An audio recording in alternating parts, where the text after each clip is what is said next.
अनुम अमुक कीर्ति जी और अ, आप सभी को जितने भी संघ सदस्य हैं, धर्मचारिणी, धम्मचारी, धम्ममित्र, धम्म सहायक, तो आप सभी को मेरा जय भीम, नमो बुद्धाय। एक्चुअली देखा जाए तो ये ऐसा विषय के ऊपर हम चर्चा कर रहे हैं, और ये ऐसे विषय है जो हमारे जीवन के साथ-साथ बहुत ही उसका एक संबंध है, और उस संबंध को कहीं न कहीं जो हम एक ऊपरी तौर पर भी देखते हैं, और अ, उसकी ज़रूरत है कि हम उसकी गहराई में जाके देखें। तो जैसे कि बुद्ध ने एक वैचारिक क्रांति किए इस दुनिया में, जो कि अ, 2500 साल पहले इस भारत भूमि पे वो अ, ज्ञान की प्राप्ति की, बुद्धत्व की प्राप्ति की, निर्वाण प्राप्त की, और उस निर्वाण की साक्षात्कार करके उन्होंने एक ऐसे विचार को दुनिया के सामने में रखा, जो कि बाकी जो विचारधाराएँ थी, जो सिद्धांत था, उस सिद्धांत को उन्होंने एक तरीके से चैलेंज किया, और उस सिद्धांत के तरफ उन्होंने वो उसको एक तरीके से एक नए सिद्धांत को खड़ा किया उस सिद्धांत के सामने में, जो कि एक मानविकता के आधार पर, जो हम ह्यूमनिज़्म कहें, या फिर उसको एक साइंटिफिक विचारधारा कहें, या फिर एक मानव मुक्ति का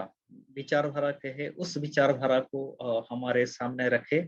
और हम जो ये स्टडी कर रहे हैं वो भवचक्र की स्टडी है, और उसके साथ-साथ हम निदान को देख रहे हैं। और जिस निदान को हम देख रहे हैं, जो एक कड़ी है, वो कड़ी एक दूसरे के साथ जुड़ा हुआ है, और उस कड़ी जो है, एक हमारे जीवन को, हमारे अ, मन को कहीं न कहीं बना के रखा है, और उस मानसिक स्थिति के साथ हम जी रहे हैं। और पिछले हफ्ते जैसे कि अमुक कीर्ति ने कुछ बातें बताई कि हम बहुत सारे बातें किए, मैं कोशिश किया कि कुछ चीज़ों का हम कुछ चर्चा किए थे लास्ट सैटरडे को, शनिवार को, और उसमें देख रहे थे कि जो अविद्या है, अविद्या वो सारे मिथ्या दृष्टि से बना हुआ है, और वो मिथ्या दृष्टि से बने होने के वजह से हम जो चीज़ों को जैसा है वैसा ना देख के हम उसके गलत स्वभाव को ही सही स्वभाव मान लेते हैं, और फिर हमारे जीवन को जीने की कोशिश करते हैं, जिससे वो हमारे दुःख का कारण होता है। और उससे फिर क्या होता है कि हम फिर अपने जो कृतियाँ हैं, वो कृतियाँ को करते हैं।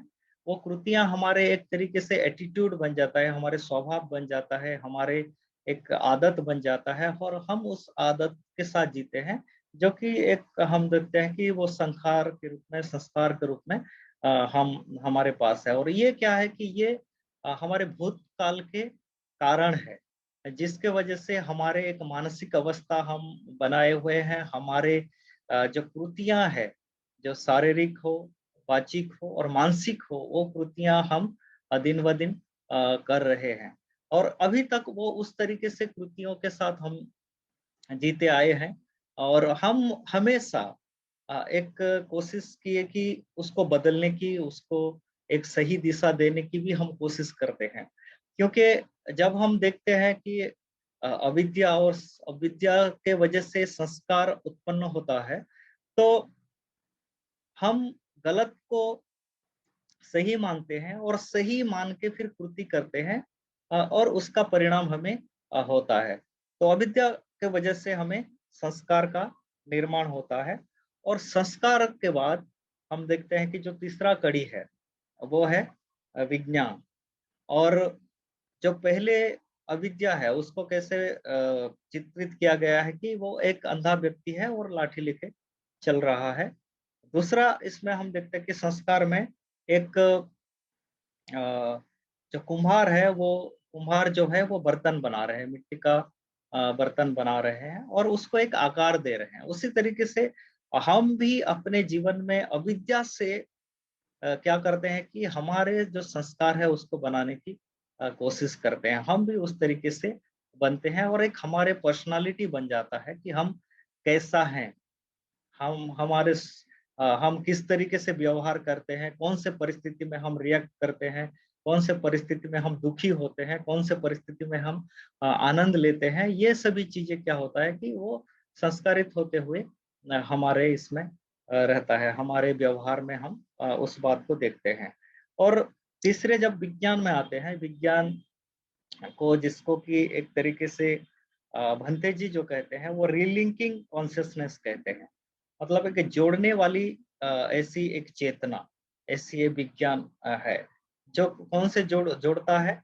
एक तो हमारे भूत के जो कारण है और ये वर्तमान की जो एक परिणाम है उसको वो जोड़ने का जो है संबंध बनाने का काम वो करता है। और उसको जो चित्रित किया गया है कि जो बंदर है वो डालियों पे ऐसे जंप लगा रहे हैं।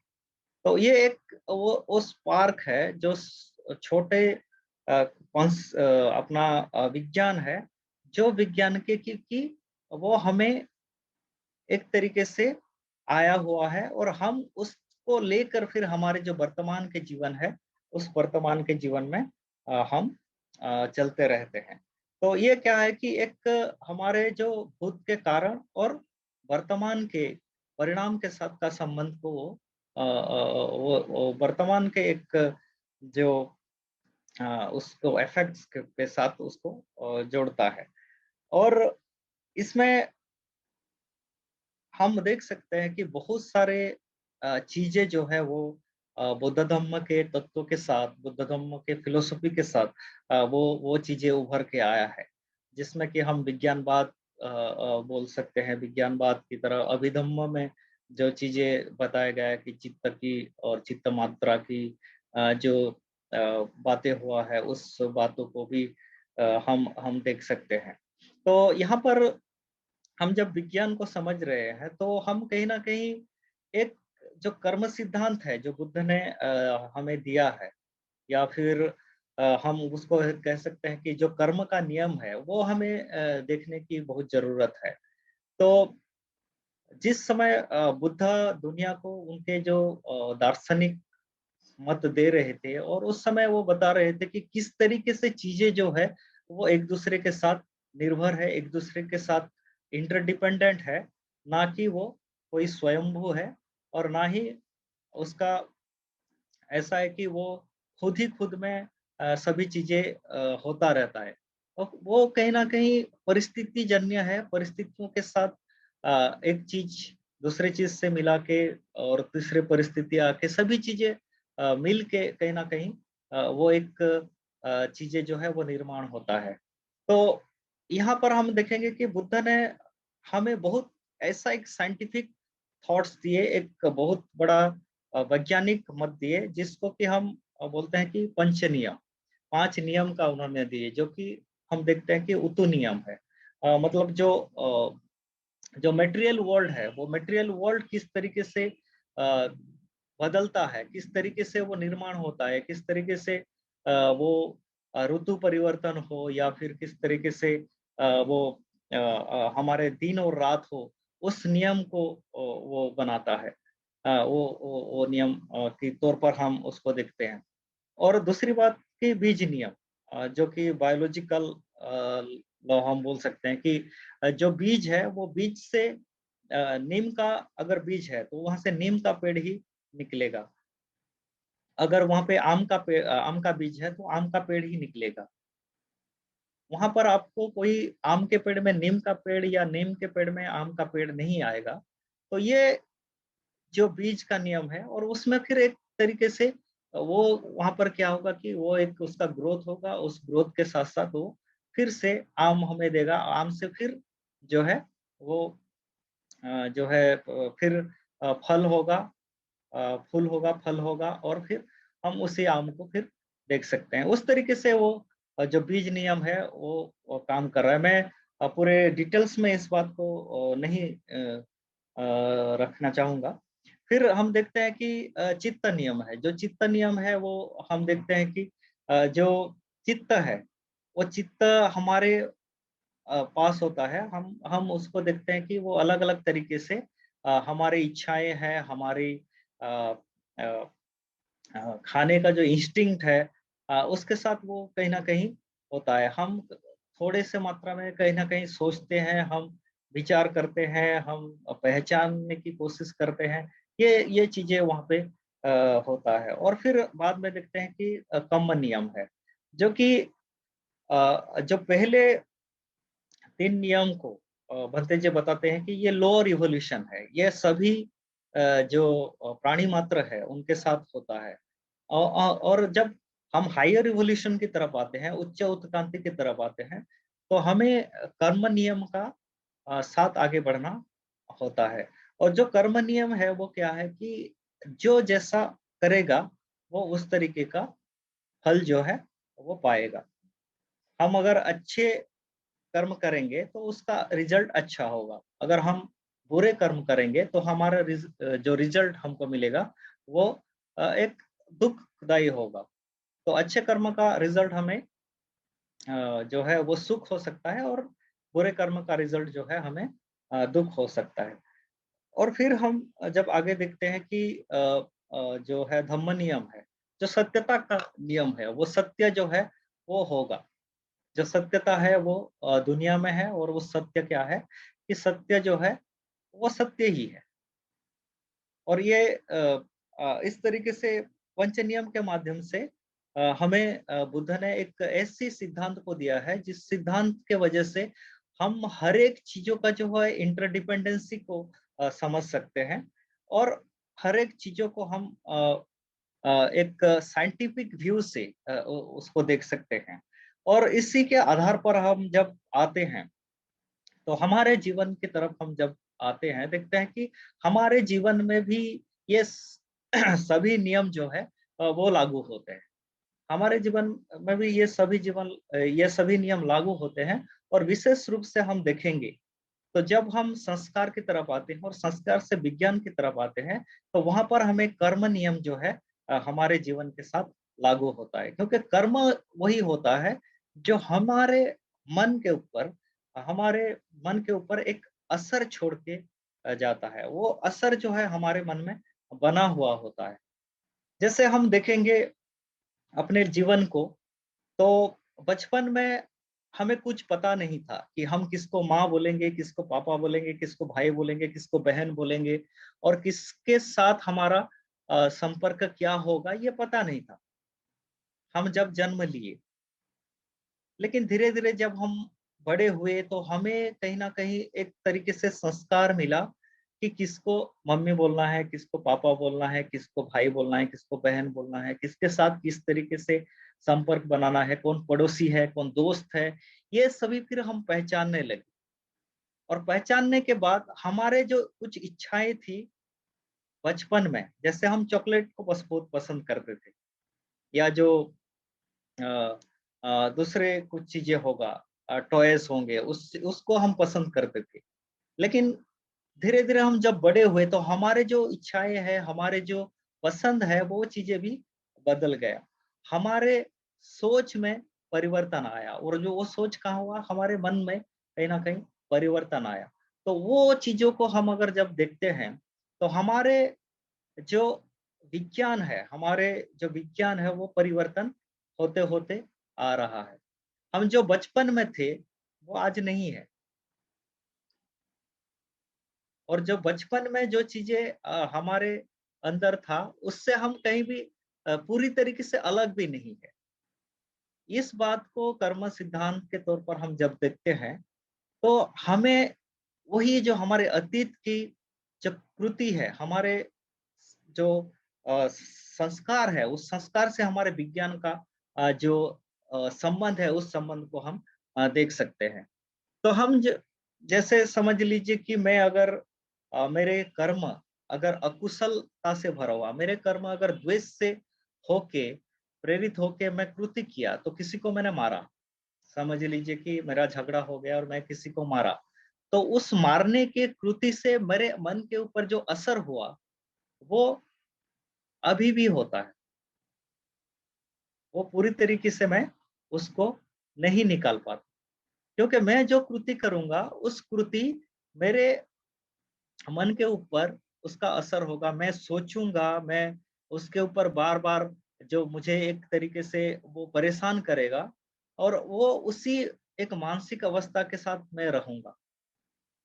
तो वर्तमान में भी मैं उसी जो एक मानसिक स्थिति है उसको मैं अनुभव कर सकता हूँ। मैं इस बात को विज्ञान को इस प्रेजेंट लाइफ के साथ जोड़ के देखने की कोशिश कर रहा हूँ। क्योंकि बुद्ध के सिद्धांत में हम देखते हैं कि जो कर्म और पुनर्भव है, मतलब उसको पुनर्भव के तौर पर बाबा साहेब भी कहते हैं और कर्म से हमारे फिर जो परिणाम के रूप में हमारा एक जीवन चक्र जो है वो चलता है, उस बात को हम देखने की कोशिश कर रहे हैं। तो जब भी हम कुशलता से कर्म करते हैं तो उसका एक असर भी हमारे मन में होता है।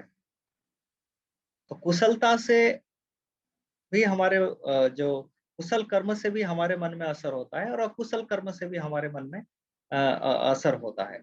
और उस असर को, उस स्ट्रेस को हमारे जो एक तरीके से हम अगर विज्ञानवाद की तरफ जाके देखते हैं, तो वहाँ पे हमें पता चलता है कि हमारे जो मन है वो किस तरीके से कार्य करता है। तो यहाँ पर मैं तिकनाथन जी को पढ़ रहा था और तिकनाथन जी 50 जो गाथाएँ हैं विज्ञान के ऊपर उस उन्होंने उस बात को रखा है और उन्होंने जो हम पढ़े भी हैं, बहुत सारे भंते जी ने उसको नो योर माइंड में रखा है और जो सचित्त बोध जो मराठी में है उसमें भी उस बात को रखा है कि हमारा जो एक मन है, जिसको कि आलय विज्ञान कहते हैं, वो आलय विज्ञान एक एक एक फ़ील्ड है, एक क्षेत्र है, जिस क्षेत्र में हर एक प्रकार के जो बीज है, वो रहता है। और बीज का क्या है? हमारे एक्सपीरियंस का, हम हमारे जो एक्सपीरियंस करते हैं हमारे डे टू डे लाइफ में, हमारे दैनंदिन जीवन में, वो हमारे वो आलय विज्ञान में वो स्टोर होके रहता है, जिसको कि हम स्टोर कॉन्शसनेस भी कहते हैं। तो वो वहाँ पर रहता है और वो एक फ़ील्ड होता है जब हम देखते हैं कि ये जो धरती है और उसमें बहुत सारे अलग-अलग चीज़ें हैं। जैसे वहाँ पे पेड़ है, वहाँ पर पानी है, वहाँ पर हम देखते हैं कि वहाँ पर जानवरें हैं, वहाँ पर इंसान हैं। इस धरती में अलग-अलग लोग हैं और अलग-अलग चीज़ें हैं। कुछ जड़ वस्तुएँ हैं और कुछ सजीव हैं। और उस तरीके से हम देखते हैं कि वो अपने-अपने जो काम है वो कर रहे हैं। और हमारे आलय भी उस तरीके से है, आलय विज्ञान भी जो हमारा है, जो हमारे स्टोर कॉन्शसनेस भी है, वो क्या है कि उस तरीके से वो है, वो हर एक चीज़ों को लेके रखा है।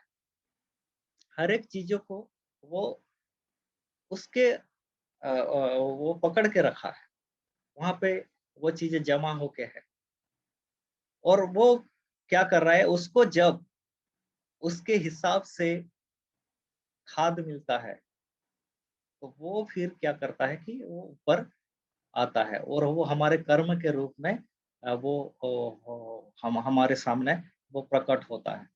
तो उसमें हम देखते हैं कि आलय विज्ञान है और आलय के बाद उसको मानस कहा गया है, जो कि हम उसको क्लिष्टो मनोविज्ञान बोल सकते हैं कि उससे फिर क्या होता है कि हम फ़र्क करते हैं कि क्या सही है, क्या गलत है। कौन सी चीज़ें करना चाहिए, कौन सी चीज़ें नहीं करना चाहिए और वो ही हमारे क्या होता है कि हमारे संस्कार से आधारित होके जो चीज़ें हमें सुखदायी लगता है, हम उसको ज़्यादा करने की कोशिश करते हैं और जो चीज़ें हमें दुखदायी है, उस चीज़ों से हम भागने की कोशिश करते हैं।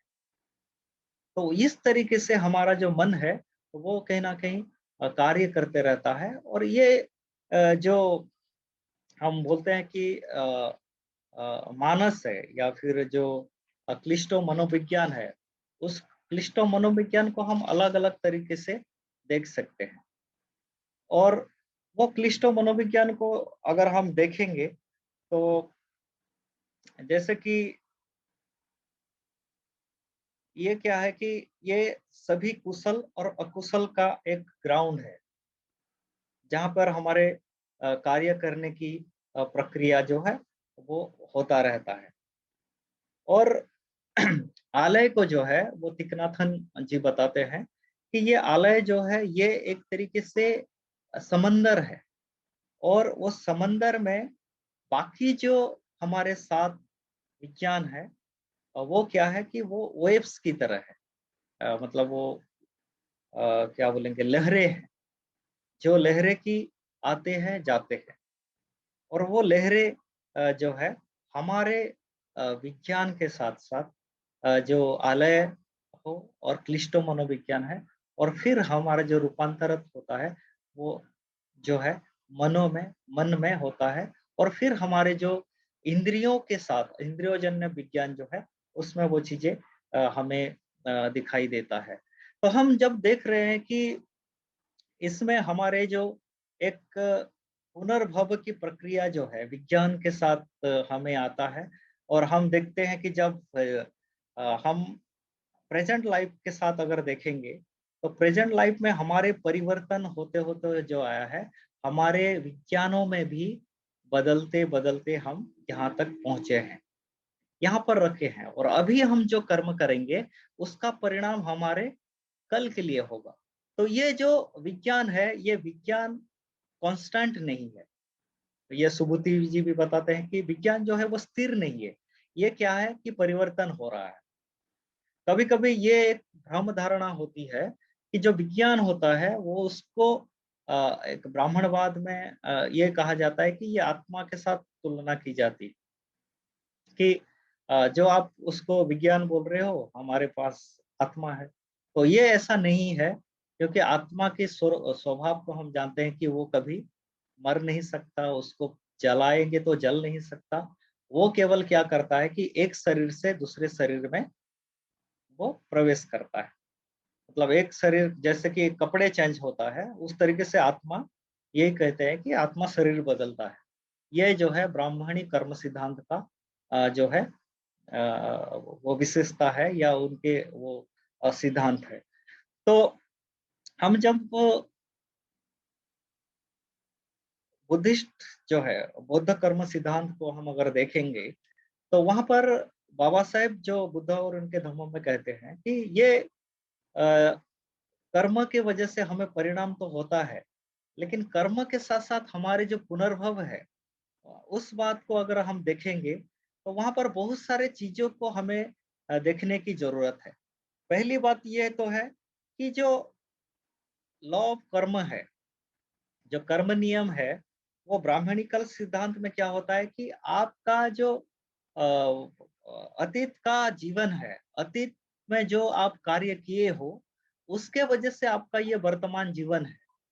मतलब आप जन्म से लेकर अभी तक जो हो वो आपके पास्ट के कर्म का परिणाम स्वरूप है।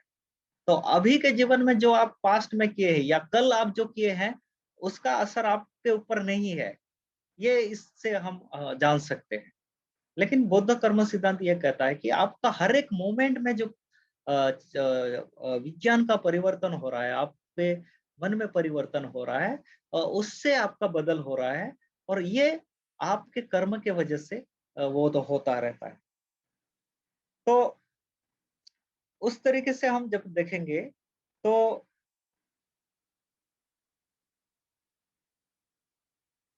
हमारे अगर पास्ट के लाइफ के साथ ये कॉन्शियसनेस के प्रेजेंट के लाइफ के साथ देखेंगे तो वहां पर बाबा से बोलते हैं कि, और भिक्षु बोधि को भी मैं देख रहा था तो भिक्षु बोधि भी बोलते हैं कि जो कर्म के सिद्धांत है ये बुद्ध धर्म की ही एक मूलभूत ऐसी वो शिक्षाएं भी है। ये इसको हम अलग नहीं कर सकते कि बहुत सारे अभी डिबेट्स भी चल रहे हैं कि जो कर्म सिद्धांत है वो कहीं ना कहीं ब्राह्मणीकरण होके बुद्ध धर्म में आया है। तो वो कहीं ना कहीं एक गलत एक प्रेडिक्शन भी होता है या गलत एक डिस्कशन होता है, डिबेट्स होते हैं। तो बाबा साहेब भी वहां बोलते हैं कि जो अ, पुनर्भव है, रिबर्थ है, वो किसका होता है और क्या होता है, कौन से चीजों का और किसका होता है। तो बाबा साहेब वहां पर बोलते हैं कि जो मैटर्स है, जो धातु है, जो कि हम बाद में थोड़ा सा उसको देखेंगे, तो जो तत्व है उस तत्व का एक तरीके से एक विघटन और एक साथ आने से एक चीज का निर्माण होता है, जो कि हम देखेंगे कि परिस्थिति जन्य होता है, मतलब कंडीशन को प्रोडक्शन या प्रकृति समानुपात के नियमों के साथ वो चीजें होता रहता है। और हम देखेंगे कि वहां पर हमारे जो एक कंटिन्यूटी है हमारे चित्त की या हमारे विज्ञान की, वो एक कंटिन्यूटी जो है वो बना रहता है। मतलब वो परिवर्तन होता ऐसा नहीं है, उसमें परिवर्तन होते होते वो आता है। और जो परिवर्तन की बात को बाबा साहेब उनका बहुत ही एक अच्छे उपमा देकर समझाते हैं कि आप एक कैंडल, जला हुआ कैंडल से दूसरे जला हुआ कैंडल को जब जलाते हो, आप एक जले हुए कैंडल से दूसरे एक कैंडल को जलाते हो, तो क्या वह जो जला रहे हो, पहले कैंडल का जो उसका दिया है, फ्लेम है, वो दूसरे कैंडल में जो जल रहा है वो सेम है। ये भंते नागसेन और मिलिंद के उससे बाबा से लेके बताते हैं। तो वो बोलते हैं कि वो सेम नहीं है। और क्या वो अलग है? तो वो भी अलग नहीं। उस तरीके से हम अगर देखेंगे, तो जो संस्कारों से हमारे विज्ञान का जो निर्माण होता है, वो हमारे एक जब बायोलॉजिकली हम जब देखेंगे, तो हमारे जो जन्म होता है, तो हम जानते हैं कि मेडिकल साइंस में ये बातें स्पष्ट है कि जन्म कैसे होता है। माँ के मतलब हस्बैंड वाइफ इकट्ठा आते हैं, इकट्ठा आने के बाद उनमें संपर्क होता है, संपर्क होने के बाद जो स्पर्म और ओवम होता है, वो एग्स और स्पर्म है, वो इकट्ठा आते, और फिर एक बायोलॉजिकल प्रोसेस होके हमारा फिर उसमें जीव का निर्माण होता है। और उस जीव का निर्माण जब होता है, यानी जो तत्व होते हैं वो तत्व इकट्ठा आने पर वहां पर एक जीव निर्माण होता है, वहां पर एनर्जी निर्माण होता है। और एक एक बीइंग करके, एक जीव करके फिर वो बाद में जन्म होता है, और फिर एक प्रक्रिया जो है वो शुरू होता है। तो यहाँ पर हम अगर देखेंगे, तो जब हम डीएनए की बात कहते हैं, तो डीएनए कहीं ना कहीं वो हमारे माता पिताओं के अंश के साथ जुड़ा हुआ होता है। आज भी बहुत सारे डीएनए का टेस्ट होता है, तो वो वहां पर पता चलता है कि कौन से रेस से वो आते हैं, कौन से इलाका से आते हैं, और बहुत सारे डिबेट्स भी उसके ऊपर चल रहा है। तो जो बच्चा होता है, वो बच्चा कहीं ना कहीं उनके जो मम्मी पापा का जो कैरेक्टरिस्टिक है, वो कैरेक्टरिस्टिक को वो धारण करते हैं, कुछ मात्रा में उसका इन्फ्लुएंस होता है। अब यहाँ पर और एक चीजों को मैं रखने की प्रयास करूंगा, जो कि हमारा आलय विज्ञान है, और आलय विज्ञान के साथ हमारा मानस जो है, जो कि हमारे क्लिष्टो मनोविज्ञान है, वो क्लिष्टो मनोविज्ञान की तरफ हम जब आके देखते हैं, तो वो एक कंटिन्यूटी के साथ चल रहा है। और ये जो बात है वो प्रकट होते हुए आता है, अभिव्यक्त होते हुए आता है। और फिर यहाँ पर हम देखते हैं कि उसके लिए चार चीजों की जरूरत होता है। मैं थोड़ा सा ज्यादा ज्यादा मतलब थ्योरेटिकल हो लग सकता हूँ यहाँ पर आप लोगों को। तो जब हम देखेंगे कि ये जो है, इसको जो मानस को परावृत्ति भी कहते हैं।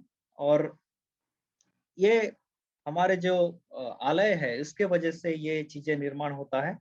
और इसका जो परावृत्ति है, ये चार तरीकों से चीजों के साथ उसका संबंध होता है। तो पहला जो है, ये जो है कॉजेस एज कंडीशन, जो हमारे कारण है, वो एक परिस्थिति के रूप में, जिसको हेतु प्रत्यय के रूप में देखते हैं। और हेतु प्रत्यय के रूप में जब देखते हैं कि उसका कारण है, कॉज है, तो उसका इफेक्ट होगा। और वहां पर तिकनाथन बहुत बढ़िया एक उदाहरण देते हैं कि जो गेहूं है, गेहूं का अगर बीज है, तो वो गेहूं के बीज से क्या होगा कि एक गेहूं का जो पेड़ है, वो प्लांट है, वो विकसित हो सकता है। हेतु प्रत्यय को हम उस तरीके से समझ सकते हैं।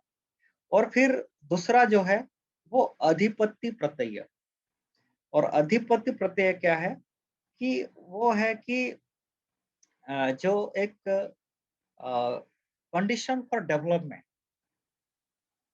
जो है वो होता है। जैसे कि गेहूं के पेड़ के उदाहरण के लेकर हम अगर देखेंगे तो वहां पर है, वो चीजें विकसित होने की है। और उसको अगर सूर्य किरण मिले, उसको सही खाद और पानी मिले, तो वो विकसित हो सकता है। अगर उसको सूर्य किरण ना मिले, उसको पानी ना मिले, तो वो विकसित नहीं हो सकता। तो उस तरीके से है कि कुछ फेवरेबल होता है कंडीशन अपने डेवलपमेंट के लिए, कुछ जो है वो हमारे डेवलपमेंट को रोकता है, हमारे मानसिक विकास को रोकता है।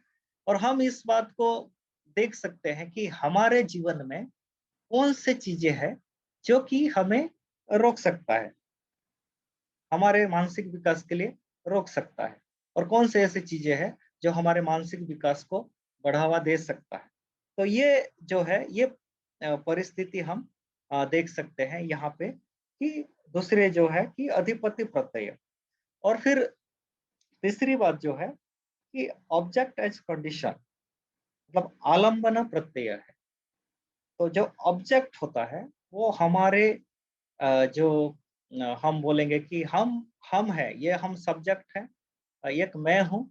और बाहर क्या है, बाहर कुछ चीजें हैं जिसको मैं देख रहा हूँ, जिसको मैं समझ रहा हूँ, वो मेरा ऑब्जेक्ट है। मेरे आंखों से मैं दृश्य को देख रहा हूँ, जो कि हम शायद षडायतन में और उसके बारे में देख सकते हैं। तो हमारे अलग अलग विषय है। तो मन का जो विषय है वो क्या है कि जो थॉट्स है, आइडियाज है, वो चीजों को हम देख सकते हैं कि वो उसमें होता है कि ऑब्जेक्ट्स होता है।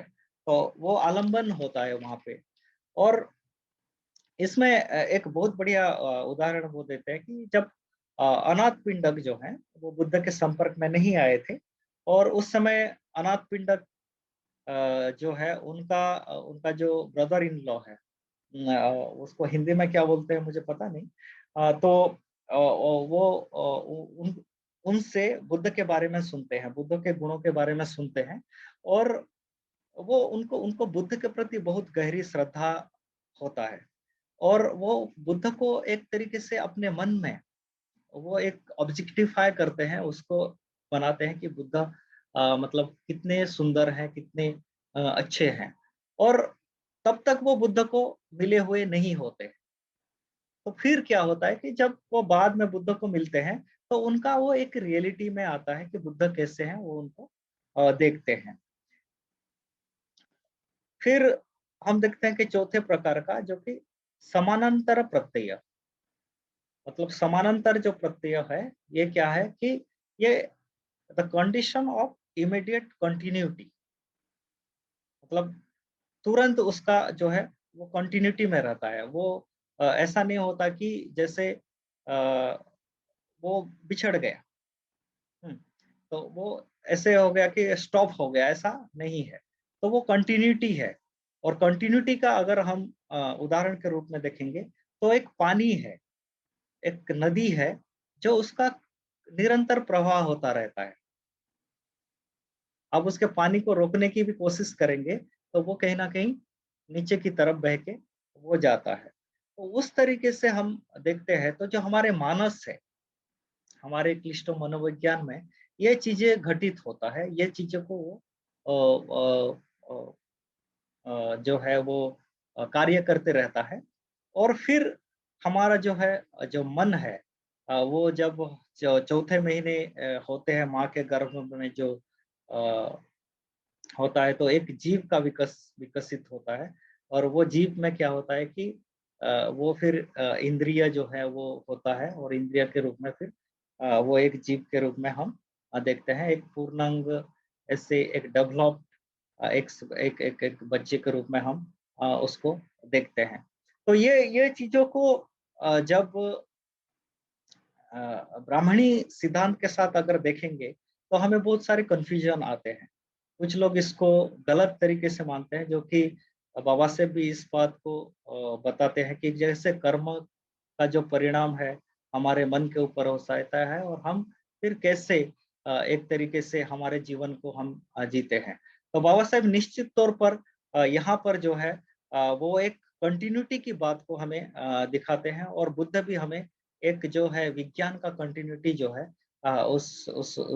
उस हमारे जीवन में होता रहता है। उसको हम हमारे पिछले जन्म में ना जाते हुए भी हमारे वर्तमान के जो जीवन है, उस जीवन के साथ हम लगा के अगर देखेंगे, तो हम उसको समझ सकते हैं कि मैं जो कल था, या मैं अभी मुझे जितना भी उम्र हुआ है, लेकिन मैं जब 5 साल का था, तो मैं कैसा था? मैं 20 साल का हुआ, तब कैसा रहा? और मैं अभी जो हूँ, वो कैसा हूँ? इस प्रोसेस को हम अगर देखेंगे, तो निश्चित तौर पर हमारा जो मानसिक परिवर्तन हुआ है, उस परिवर्तन को हम अनुभव कर सकते हैं, और यही हमारे विज्ञान है। यही हमारे विज्ञान का परिवर्तन है। और ये विज्ञान का जो दर्शाया गया है पिक्चर में, कि वो भटकता रहता है अलग-अलग चीज़ों के साथ। मतलब वो एक डाली से बंदर का जो स्वरूप दिया गया है, कि एक डाली से दूसरी डाली को वो जंप लगाते रहता है।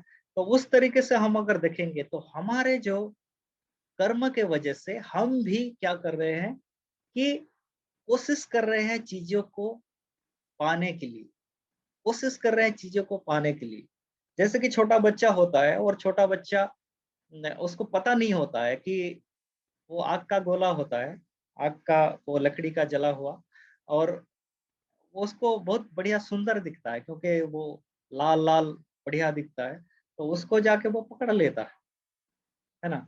तो पकड़ने के बाद जब हाथ जल जाता है, तो उसको लगता है कि ये मुझे कहीं न कहीं दुखदाई ऐसी चीज़ है। तो हम भी ऐसे भटकते-भटकते ऐसे पकड़ने की कोशिश करते हैं, और वो पकड़ने की कोशिश में हमें वही दुःख या हमें वो दर्द मिलता है। फिर हमें लगता है कि हाँ, मैंने तो गलत कुछ किया।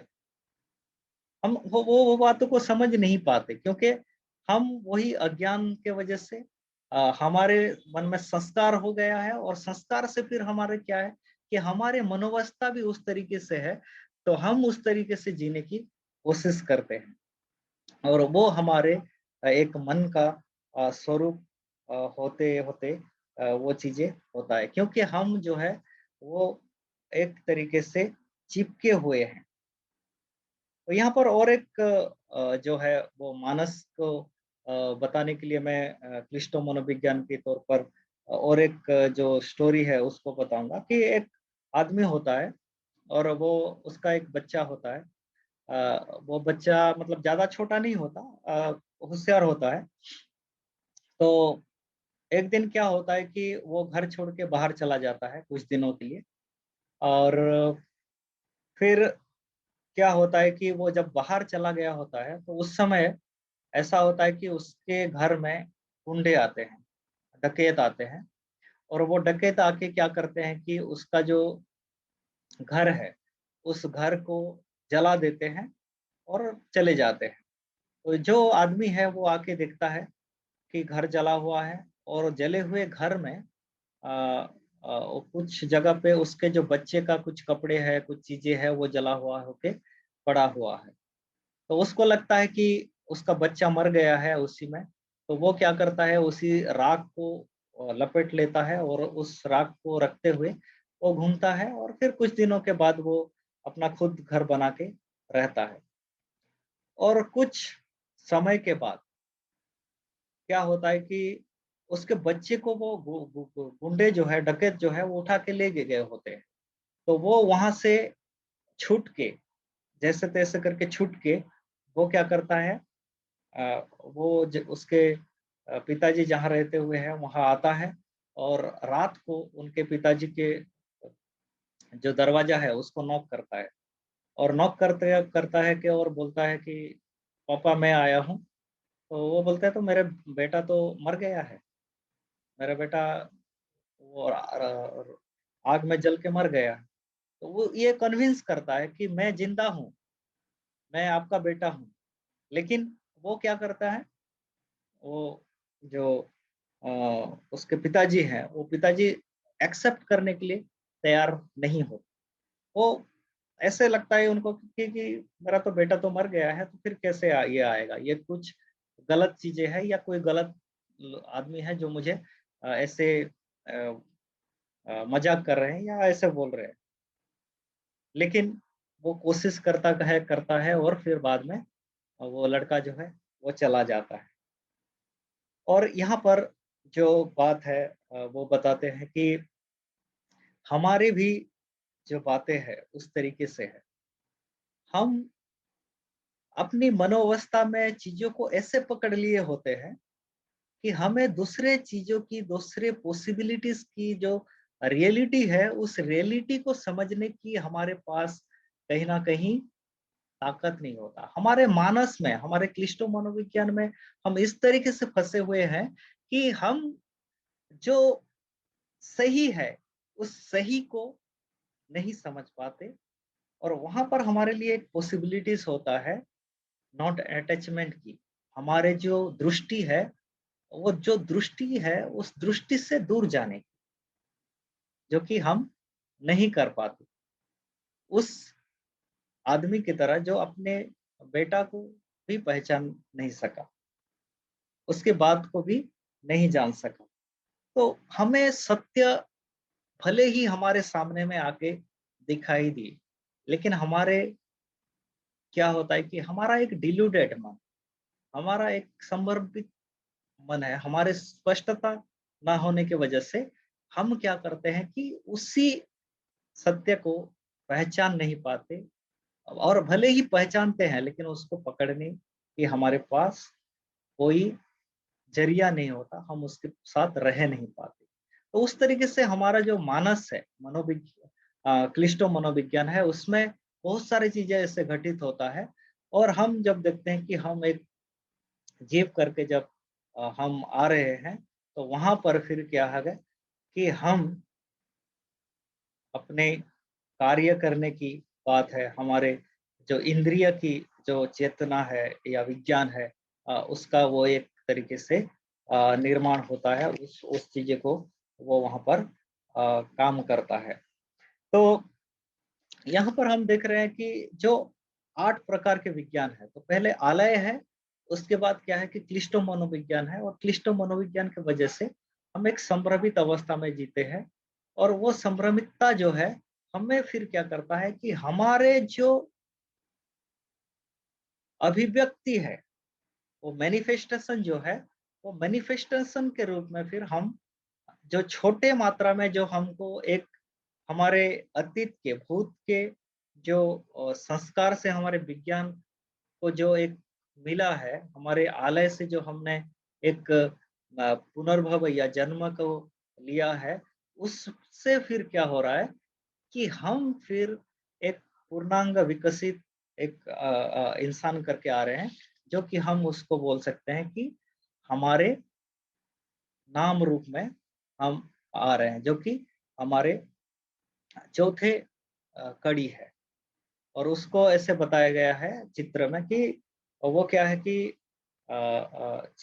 आदमी 4 हैं और एक नौका है, बोट है, उसमें बैठे हुए हैं और जा रहे हैं। तो उसके उसके तरफ बढ़ने से पहले और एक चीज़ों को मैं यहाँ बताना चाहूँगा कि जब हम ये कर्म और पुनर्भव को देखने की कोशिश करते हैं, तो वहाँ पर 2 बातों को जो है हमें बहुत मतलब 2 सिरे को हम अवॉइड करने की ज़रूरत है। ये बात जो है, जो अतीत का जो व्यक्ति है या अतीत में जो जीवन है और प्रेजेंट जीवन में ये समान है, ऐसा करके देखना। हाँ? तो ऐसे करके देखना कि जो पुराना जीवन है या पुराना जो जीवन है और अभी के जीवन में ये पूरा सेम है।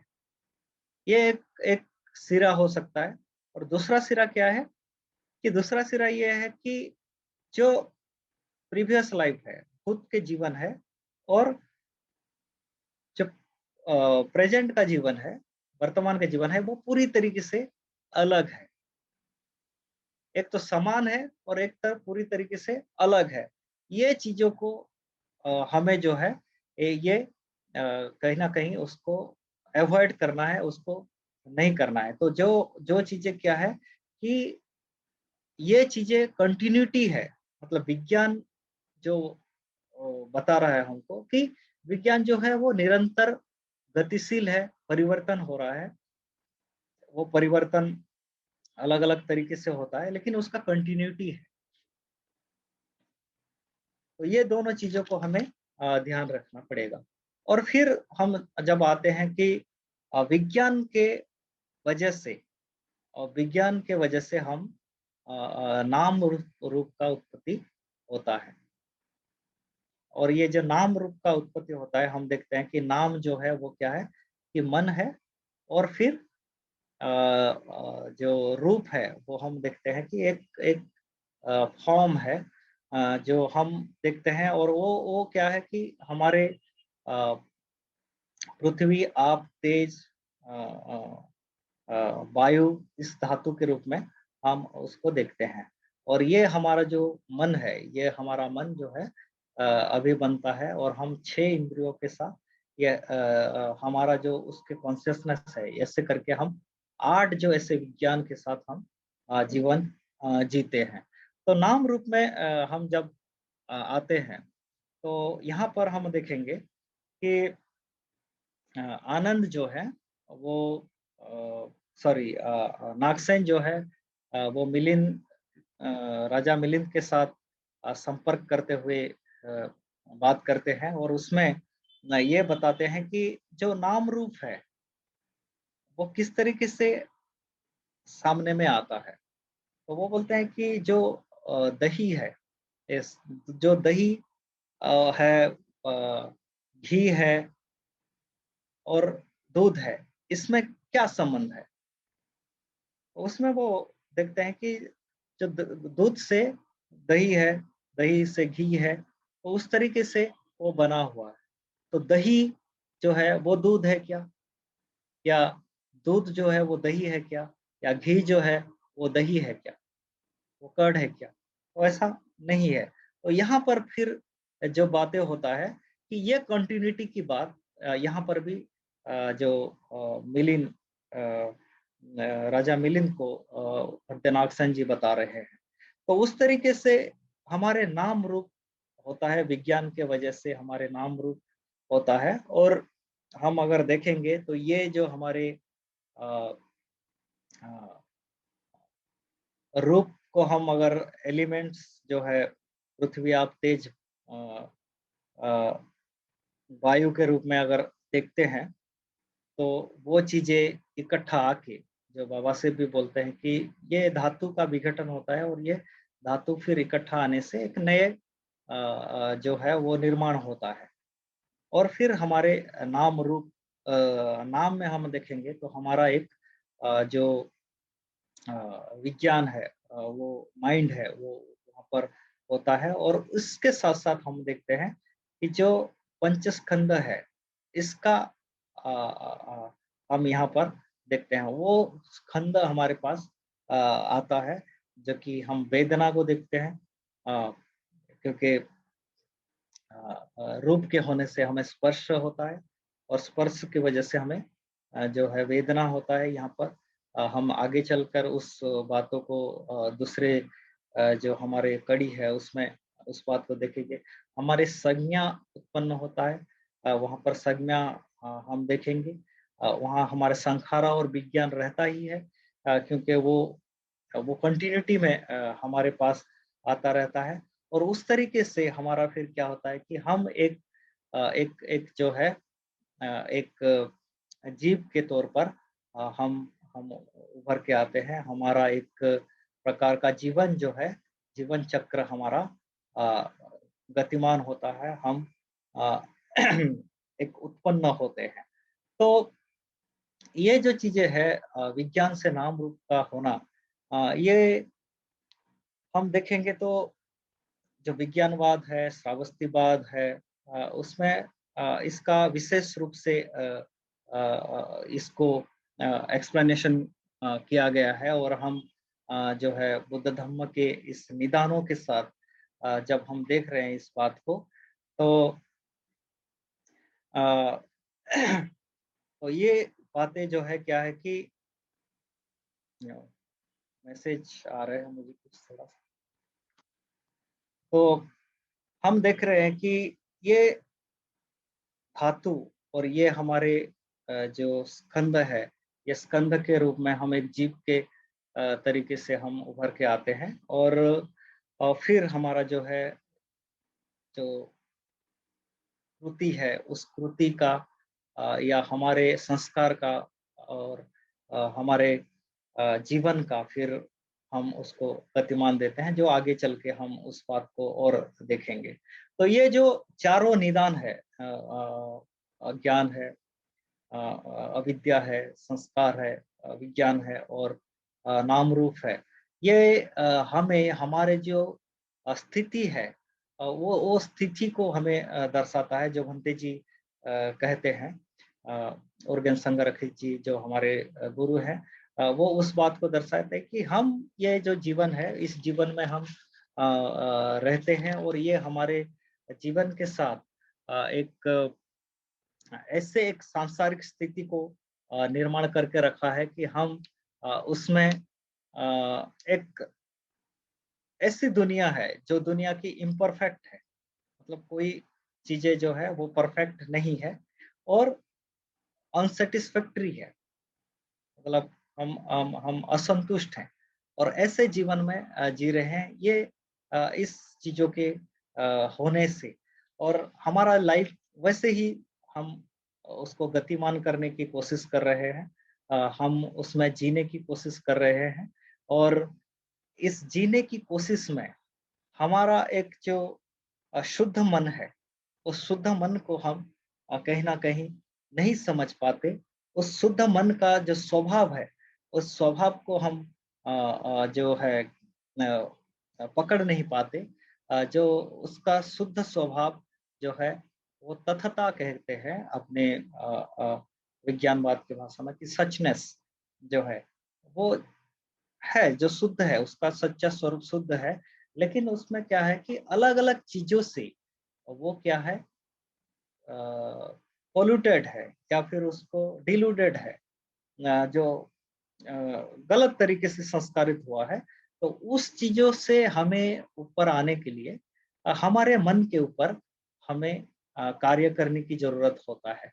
क्योंकि हम देखते हैं कि हम जो हैं, आज जो हैं, वो हम कहीं न कहीं एक संस्कार के वजह से बने हुए हैं। हम आज अगर मेरा स्वभाव द्वेषी है, तो मैं कैसा हूँ? मुझे कहीं न कहीं वो स्वभाव अलग-अलग तरीके से मेरे ऊपर आया हुआ है।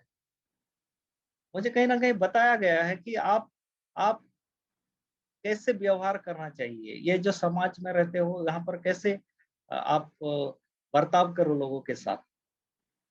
आप किस तरीके से दूसरों से छीन के लो। आप किस तरीके से दूसरों के साथ अच्छे से रहो।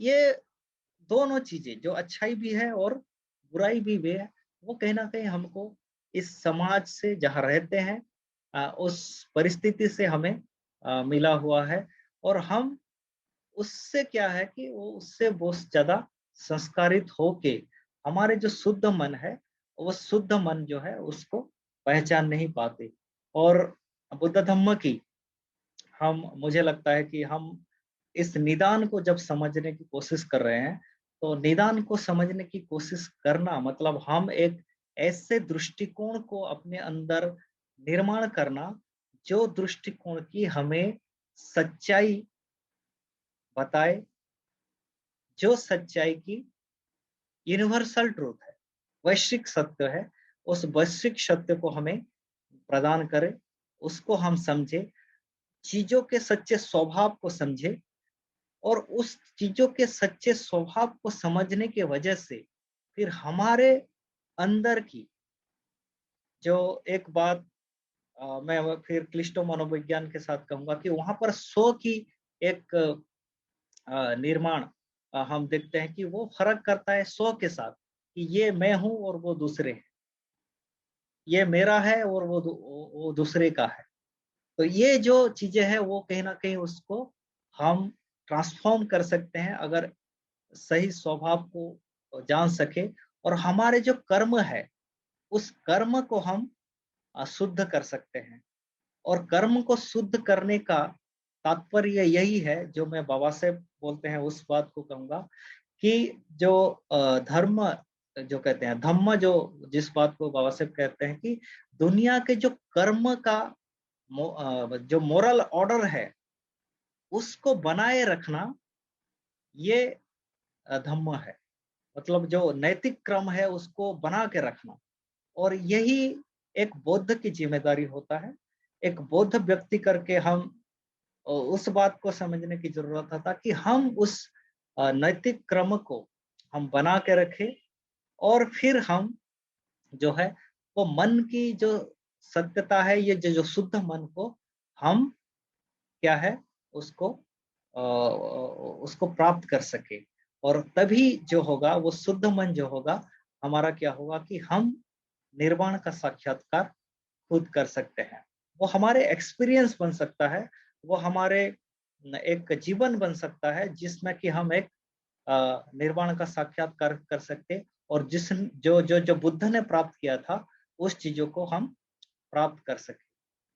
और तभी जो होगा एक बुद्ध मन और हमारा जो मन है, उसमें कोई फिर फ़र्क नहीं होगा।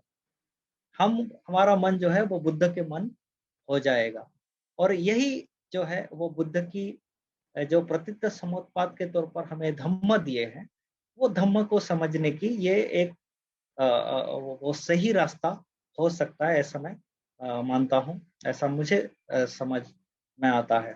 तो ये इस तरीके से हम जब देखेंगे चीज़ों को, तो हमारे स्वभाव में परिवर्तन होके हम एक संसार के नैतिक क्रम में हमारे जो योगदान है, हमारे जो इस नैतिक क्रम को बना के रखने की जो बात है, उसको हम बढ़ावा दे सकते हैं। जो कुशलता की जो वेव्स है, जो वाइब्रेशन है, उसको हम बना के रख सकते हैं। और यहाँ पर अंतिम में मैं एक बात को आपके सामने मैं रखूँगा जो कि मुझे बहुत ही अच्छा लगा जो कि अ, उस उसके साथ हम क्या बोल सकते हैं कि अ, जो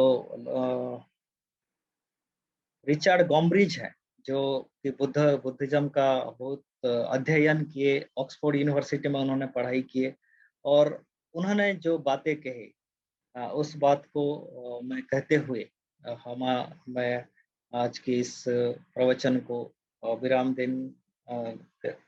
विराम दूँगा।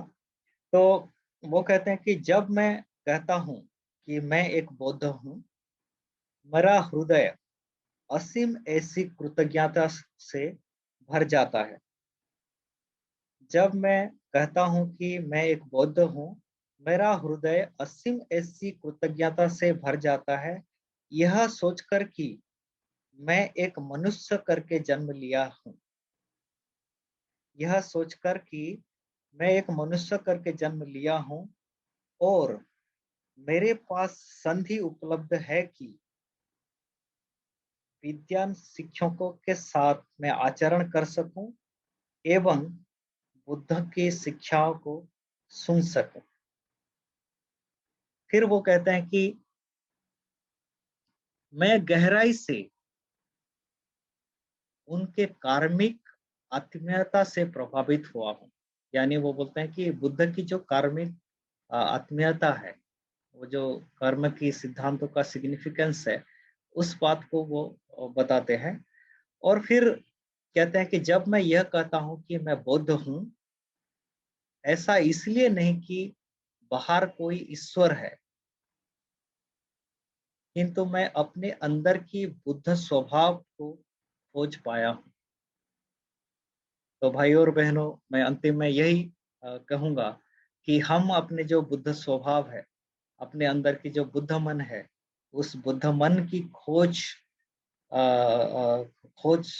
करने की ज़रूरत है। उसको अगर हम खोज पाए, तो निश्चित तौर पर जो धम्म है, प्रतीत्य समुत्पाद, इसको जो धम्म बुद्ध ने कहा है, उसको हम समझ के हम अपने जीवन में खुशहाली ला सकते हैं और फिर एक अच्छे जीवन जी सकते हैं। साथ ही साथ दूसरों को उस बुद्ध स्वभाव को खोजने के लिए मदद कर सकते हैं।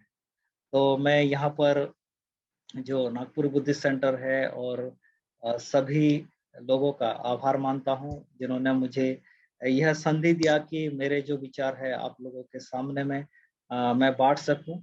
ये एक्चुअली तो मेरा विचार नहीं है, क्योंकि ये विचार भी कहीं न कहीं मेरे जो गुरु हैं, मैंने जो सुबुद्धि जी के साथ बातचीत किया है, मेरे कुछ अनुभवी ऐसे मित्र भी हैं, जो धम्मचारी धम्मचारिणी हैं, उनके साथ जो संवाद हुआ है, और मेरे कुछ अपने स्टडी में जो अलग-अलग शिक्षकों के साथ हुआ है, इस बात को आपके सामने मैं रखा हूँ। पता नहीं मैं कितने हद तक सक्षम हुआ हूँ। मैं अपने छोटे से ऐसे समझ से आपके सामने मैं ये कोशिश किया है। अगर कुछ गलती हुआ है, तो मुझे माफ़ कीजिए। मैं यहाँ रुकता हूँ। धन्यवाद। जय भीम, नमो बुद्धाय।